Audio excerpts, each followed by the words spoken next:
안녕하세요. 행복한 은퇴교실입니다. 67년을 살아보니 인생에는 돈으로도 살 수 없는 것이 있었습니다. 젊은 시절에는 좋은 직장을 갖는 것이 행복인 줄 알았습니다.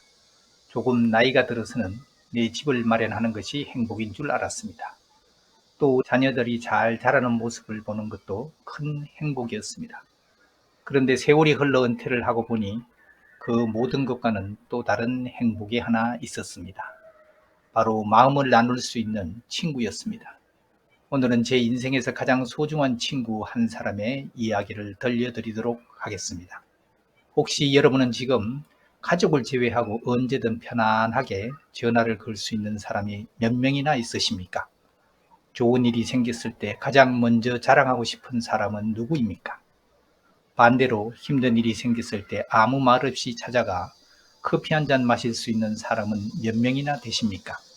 잠시 생각해 보셨으면 좋겠습니다. 저는 딱 한 사람이 있습니다. 친구가 한 명뿐이라고요. 이렇게 생각하시는 분도 계실 것입니다. 67년이나 살았는데 친구가 한 명이라니 너무 적은 것 아닌가요? 아마 그렇게 말씀하시는 분도 계실 것입니다. 그런데 저는 조금 다르게 생각합니다. 살아보니 사람을 많이 아는 것과 친구가 많은 것은 전혀 다른 이야기였습니다. 우리는 살아가면서 수많은 사람들을 만납니다. 초등학교 친구, 중학교 친구, 고등학교 친구, 대학교 친구, 직장에 들어가면 직장 동료를 만나고, 사업을 하면 거래처 사람들을 만나고, 동호회에 나가면 새로운 사람들을 만나게 됩니다. 평생을 살다 보면 이름을 기억하는 사람만 해도 수백 명은 될 것입니다. 하지만 그렇게 많은 사람이 모두 친구일까요? 저는 그렇지 않다고 생각합니다. 얼마 전 어떤 분이 이런 표현을 하는 것을 들었습니다. 행정적으로 만난 사람. 참 재미있는 표현이었습니다. 학교라는 제도 안에서 만나고, 직장이라는 조직 안에서 만나고, 같은 지역에 살아 자연스럽게 알게 된 사람들. 내가 특별히 선택해서 만난 것이 아니라 환경이 만들어준 인연이라는 뜻이었습니다. 저는 그 표현을 듣고 고개가 절로 끄덕여졌습니다. 그래서 지금은 제 나름대로 이렇게 정리합니다. 그분들은 소중한 인연이지만 대부분은 친구라기보다 지인이라고 말입니다. 물론 지인이 나쁘다는 뜻은 아닙니다. 세상을 살아가면서 지인은 꼭 필요한 존재입니다. 덕분에 세상이 넓어지고 새로운 정보도 얻고 삶이 풍성해지기도 합니다. 하지만 시간이 지나면서 저는 한 가지를 깨달았습니다. 지인은 많을수록 좋은 것이 아니라는 것을 말입니다. 오히려 은퇴를 하고 나니 숫자는 점점 줄어들었습니다. 젊을 때는 많은 사람을 만나는 것이 즐거웠습니다.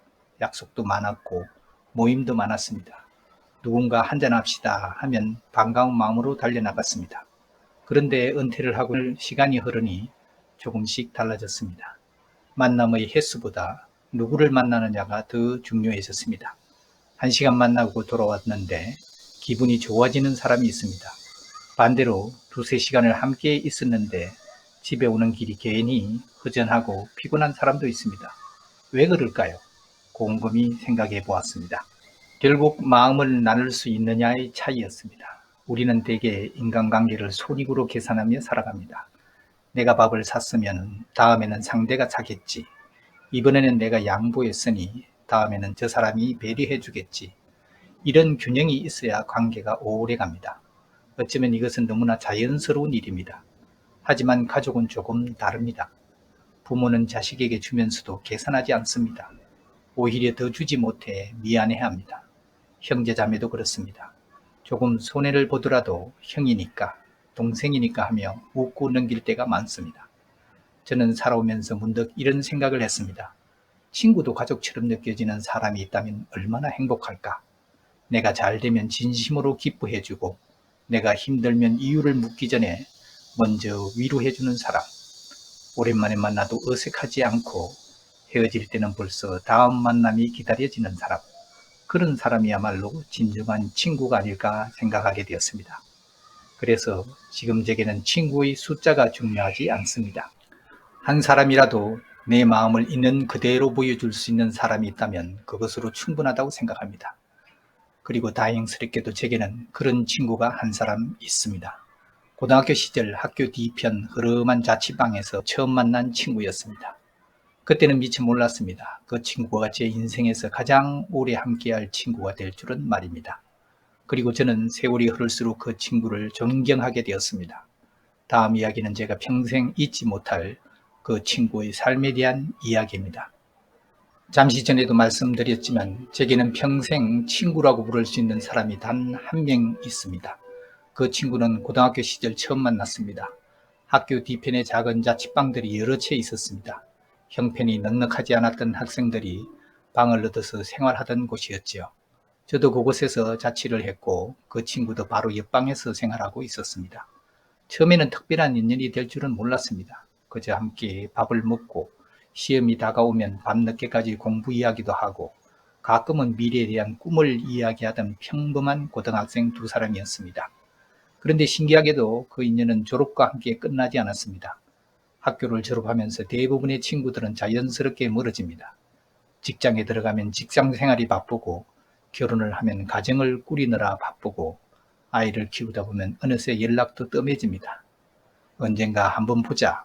그 말은 자주 하지만 정작 만나지 못한 채 수십 년 세월이 흘러가는 경우도 많습니다. 그런데 이 친구는 달랐습니다. 한 해, 두 해가 아니라 수십 년 동안 꾸준히 서로의 안부를 물었습니다. 맛있는 식당이 생기면 함께 가고 세상 돌아가는 이야기를 나누고 살면서 힘든 일이 있을 때는 서로를 위로했습니다. 그렇게 살아오다 보니 어느덧 50년이 넘는 세월이 흘렀습니다. 그리고 얼마 전에는 더 신기한 일이 생겼습니다.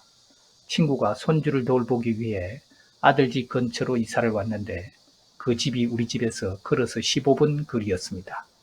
우리는 웃으면서 말했습니다. 나이가 드니 또 가까워졌네. 요즘은 예전보다 더 자주 만납니다. 걸어서 만나 차 한잔하고 밥을 먹고 별것이 아닌 이야기를 나누다가도 어느새 두세 시간이 훌쩍 지나갑니다. 그런데 제가 이 친구를 존경하는 이유는 오래 만났기 때문만은 아닙니다. 그 친구가 살아온 삶 때문입니다. 결혼을 앞두고 있었을 때의 일입니다. 친구의 아내에게는 장애가 있는 남동생이 있었습니다. 장모님은 평생 그 아들 걱정을 하며 살아오셨다고 합니다. 앞으로 이 아이를 누가 돌봐줄까? 그 걱정이 마음 한구석에서 떠나지 않았던 것입니다. 그때 제 친구는 아주 큰 결심을 합니다. 결혼을 하면서 그 장애가 있는 처남을 신혼집으로 함께 데려온 것입니다. 그것도 넓은 집이 아니었습니다. 단칸방 신혼집이었습니다. 여러분이라면 가능했을까요? 솔직히 말씀드리겠습니다. 저는 자신이 없습니다. 아마 대부분의 사람들도 쉽게 결정하지 못했을 것입니다. 그런데 더 놀라운 것은 그 다음이었습니다.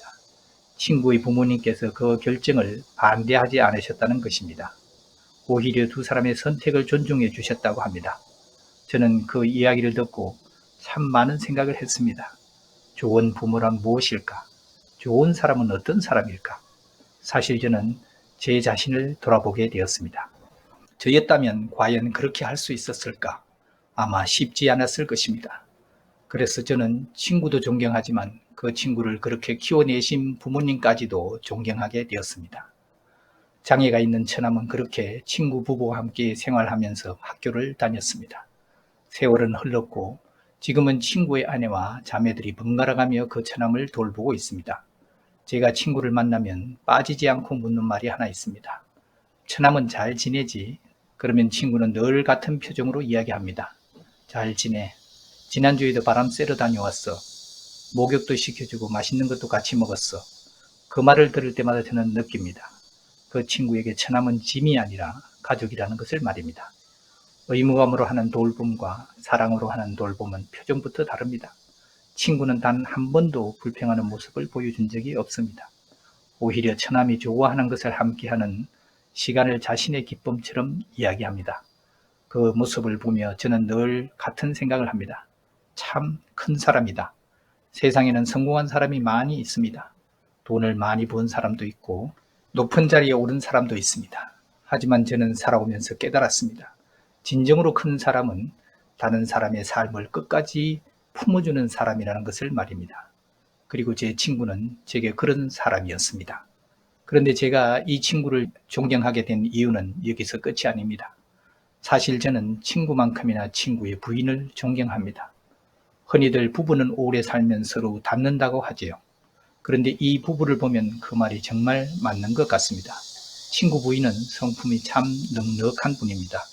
늘 웃는 얼굴이고 남을 먼저 배려하는 마음이 몸에 밴 분입니다. 그래서인지 친구는 늘 아내를 존중하고 그 부인 또한 친구를 믿고 의지하며 살아왔습니다. 제가 50년 넘게 두 사람을 지켜보는 동안 크게 다투었다는 이야기를 들어본 적이 거의 없습니다. 물론 부부 사이에 의견이 다를 때도 있었겠지요. 하지만 중요한 것은 같은 방향을 바라보며 살아왔다는 것입니다. 그러다 보니 어려운 일이 생길 때마다 두 사람은 함께 감당해 왔습니다. 친구는 장남이 아니고 차남입니다. 그럼에도 불구하고 친구의 어머님께서 위암으로 오랫동안 투병을 하셨을 때도 친구의 아내는 친어머님을 모시듯 정성을 다했다고 합니다. 친구의 아버님도 허리 수술 후유증으로 오랫동안 고생을 하셨는데 그 병수발 역시 친구 부부가 함께 감당을 했습니다. 그런데 제 마음을 가장 울렸던 이야기는 따로 있습니다. 친구의 아버님은 젊은 시절 양자로 다른 집안에 들어가셨다고 합니다. 예전엔 형제가 없는 집에 양자를 보내는 일이 흔했다고 하죠. 그래서 그 집안에는 법적으로 고모가 되신 분이 계셨습니다. 그런데 친구의 아버님께서 돌아가시기 전에 이런 부탁을 하셨다고 합니다. 내가 떠난 뒤에도 그 고모를 잘 부탁한다. 한마디 유언이었습니다. 세월이 흘러 그 고모님께서는 연세가 많아져 요양원에서 생활하게 되셨습니다. 정기 공문안을 갔는데 그런데 어느 날 그분이 이런 말씀을 하셨다고 합니다. 나는 요양원보다 너희 집에서 살고 싶다. 그 말을 들은 친구 부부는 망설이지 않았습니다. 집으로 모셔갔습니다. 사실 말은 쉽습니다. 하지만 함께 산다는 것은 전혀 다른 이야기입니다. 병원에 모시고 다녀야 하고 식사도 챙겨야 하고 밤에도 신경을 써야 합니다. 특히 친구는 직장에 나가 있는 시간이 많았습니다. 결국 대부분의 돌봄은 친구의 아내가 맡을 수밖에 없었습니다. 그런데도 단 한 번도 실은 내색을 하지 않았다고 합니다. 오히려 정성껏 보살펴드렸고 신기하게도 요양원에서는 거의 거동이 불편하시던 고모님께서 집에 오신 뒤에 건강이 좋아지셔서 예상보다 훨씬 더 오랜 세월을 함께 지내셨다고 합니다. 그 이야기를 들으며 저는 이런 생각을 했습니다. 사람은 결국 사랑을 먹고 사는 존재가 아닐까. 따뜻한 밥 한 끼보다 누군가가 나를 가족처럼 대해준다는 마음이 사람을 살게 하는 것은 아닐까. 저는 친구를 만날 때마다 늘 감탄합니다. 돈이 많아서도 아니고 높은 자리에 올라서도 아닙니다. 그저 사람을 끝까지 품고 살아가는 모습이 참 아름답습니다. 그리고 그런 삶을 평생 함께 걸어온 부인 역시 정말 훌륭한 분이라고 생각합니다. 그래서 저는 가끔 친구에게 농담처럼 말합니다.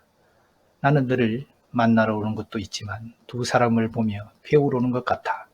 친구는 그저 웃기만 합니다. 아마 본인은 특별한 일을 했다고 생각하지 않는 것 같습니다. 하지만 저는 압니다.